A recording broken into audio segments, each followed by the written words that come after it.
Hey friends, good afternoon. Hi everybody. Hope you guys are enjoying this beautiful Saturday full of crazy bipolar weather. Yeah. Humidity, thunder, lightning, storm. Right? Almost got struck by lightning. Not lightning even in kidding. the building. Like, we're so thankful to be here right now.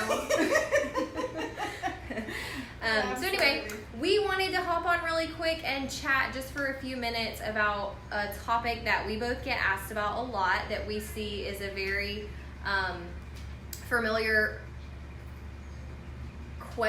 thought, I guess you could say, as people are exploring the ketogenic lifestyle and deciding if they want to venture into the ketogenic diet or if they want to use exogenous ketones. And so, as the title says, exogenous ketones, are they a cheat or are they a valuable resource? Are they a way that you can actually make your ketosis experience more efficient, ensure that you're actually getting into ketosis? So I figured, who better than the famous Elizabeth G. Keto Girl, Mary? She has a whole bunch of aliases. I'm just kidding. Cartel, you gotta have aliases. But you know, Elizabeth, you have literally seen the best and the worst of both worlds, meaning keto diet, exogenous ketones. So I feel like based on your experience over the last year and a half, almost 2 years, you're a pretty credible source of information. So for those that don't know you, just let them know kind of how where you began in the keto world.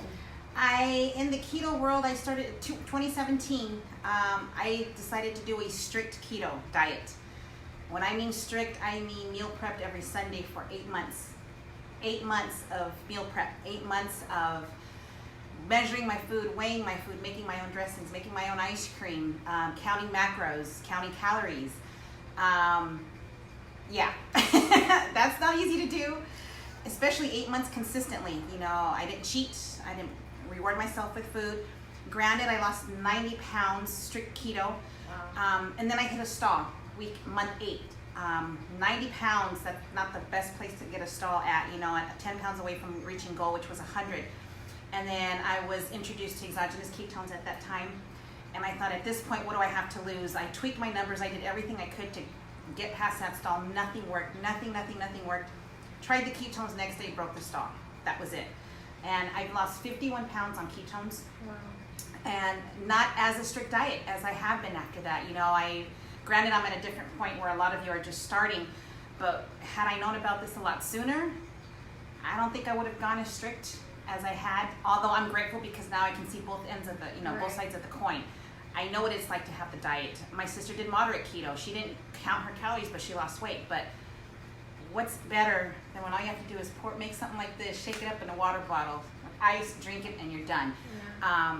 I'm very grateful to this. It's actually, my mental clarity is so much better. Mm-hmm. The energy is so much better. You guys have seen me, those of you who have followed me know my energy. This is my energy at 5 a.m. in the morning, 4:30 in the morning. It just doesn't stop. Mm-hmm. And it's amazing. And the side of the weight loss, that was just a benefit. That's an added benefit. What it did to my energy, what it did to my mental clarity, what it did for my sleep. I had my first 8.5 hours sleep the next day after having this in about 15, 20 years. Wow. Now I'm still a 5-hour sleeper, but it's a nice, profound sleep. I don't toss and turn. However I go to bed, that's how I wake up. So I'm not tossing and turning, but it's the most beneficial thing that anybody can have. And I've got my family on it, my friends on it. I'm going worldwide with this in case you haven't noticed already. I'm about to go with this, my Spanish videos now. I have a lot of Spanish videos. I'm working on YouTube videos, Instagram, Facebook pages. So Spanish is a market that people aren't going into. You know, people aren't expressing it enough in Spanish, and not everybody speaks English. Right. So yeah, that's cool because it's a goal to get it out to everyone. Absolutely. And the thing is that with the keto conversation as a whole is fairly new. Like it's not new. Like there's 100 years worth of research around ketosis for a lot of different medical conditions. But as far as now the keto diet and the keto conversation, and really people seeing that we need to go back to the high fat and maybe stay away a little from the carbs and sugar, or at least have an awareness and make better choices. So for those of you that are just now starting to kind of explore the conversation, so the ketogenic diet is a very strict, it's not a flexible kind of diet at all. Like, you have to stay really super strict with it.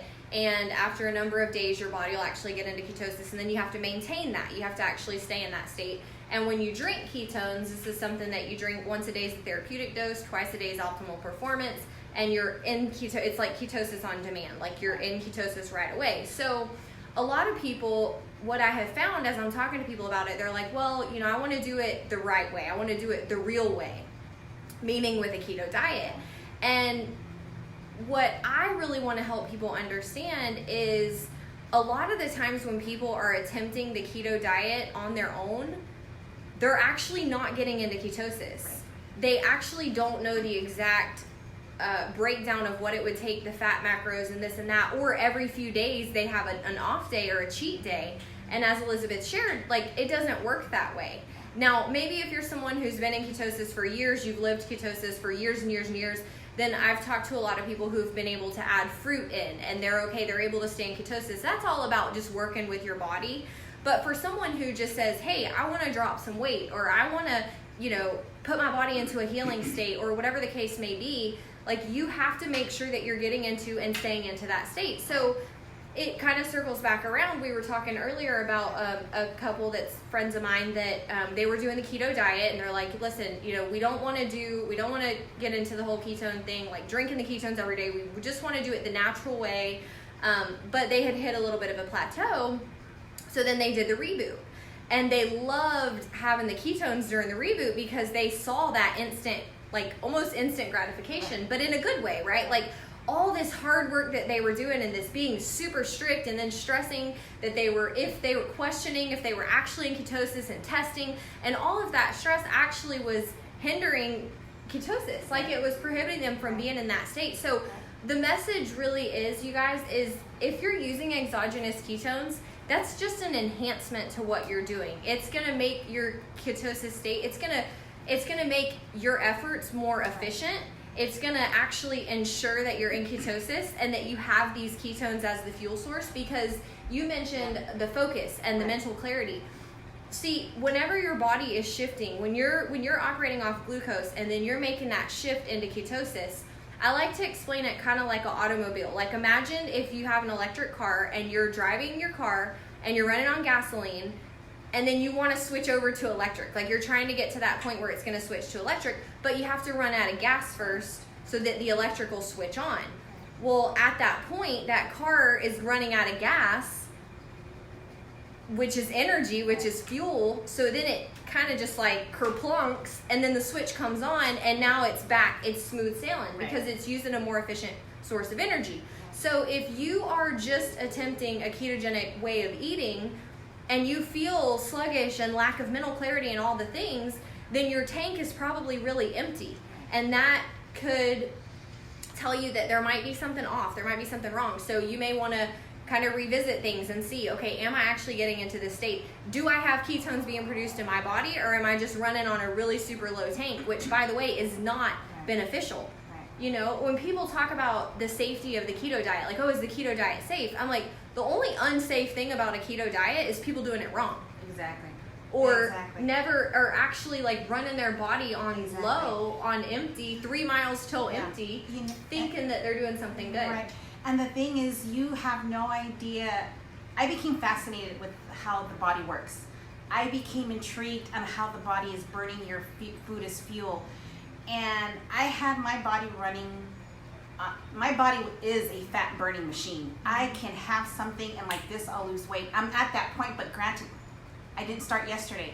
I didn't start a week ago and cheated on Saturday. Right. You can't be in ketosis and cheat on Saturday and expect to be like this on Monday. It's going to take work. So if that's something that you can't do, drink one of these, you'll be in ketosis the moment you take it, instead of trying to go a whole week of starting all over again just to try to eat the right foods to get into that state. Right. Or would you rather just have one of these? Yeah. And granted, I'm a firm believer in watch what you're eating along with this, because people are saying eat this, eat that, eat the other, and you'll be, for me, it doesn't compute in my brain. Right. reduce the carbs, reduce the sugars, have this, then you'll see the weight loss. You know, you want to be consistent. People want weight loss in an instant. How many years did it take for me to become 297 pounds? That didn't happen in a week. I'm not trying to fit into a dress by the weekend. This has to be thought of as a lifestyle, and every day is a choice. Every single day is a choice. Even though, granted, I'm where I want to be right now, it's still a choice because it's just as easy. I can go back, and I refuse to go back. I'm not going back. Yep. Yeah. So we're super grateful for this tool that we have. Absolutely. As someone who was doing keto, as someone who didn't even know what keto diet was, like I was in a place where I needed this bad. Like I had some health challenges that I was struggling my way through, not wanting to take the medicine route. Like this was a major enhancement for my life and my health and just overall. And that was considering, I mean, I literally did not know what a keto diet was. I went off of trusting a friend that this supplement that I was going to put in my body was very beneficial for my health. And based on me doing my own due diligence and seeing, and now we've watched the research progress. And you know, if you're someone who's been watching, I talk to people every day who've been watching along for a couple years, and they're like, you know, I was really hesitant because I had my opinion about it. My doctor told me this, or so-and-so told me it was bad. It's okay. I get it. Nobody's going to judge you and say, I told you so. Just do your own research, because a lot of the problems that we see people out in the day-to-day just suffering with, we want to say like, hey, like there is this, and this could help you so much. So share the message, share this with friends, and, you know, just help people understand that, you know, it's not doing it just the diet and trying to do that. It doesn't mean that you did it the right way. It doesn't mean that, you know, that you're cheating if you're using exogenous ketones. This is just going to guarantee that you're actually getting what you're going after. So one more thing before we cut out, just don't rely on people's opinions and their values as to your decision, as to you want to try this. I'm one that likes to form my own opinion, my own decisions. I'm going to know for myself whether I try it or not, if it's going to work or not. You're going to have the naysayers. You're going to have the keto haters. You know what? They're the ones that come back afterwards and ask me, are you still doing that keto thing? What is that keto thing? So be your own judge, you know. Have your own opinion. Stand by what you feel, you know. Nobody else is living in your shoes. They don't know what you're going through, what you're feeling, and form your own opinion. You know, find your own voice, and just go with that. Form your own opinion. Don't let anybody else's opinion make up yours. Yeah, and hold you back from getting to a better place. So with that, you guys are amazing. Thank you for sharing your journey with us. And you guys stay tuned, and just share this with friends, and let's get the information out. So y'all are amazing. We'll see you soon. Thank you guys. Bye. Bye.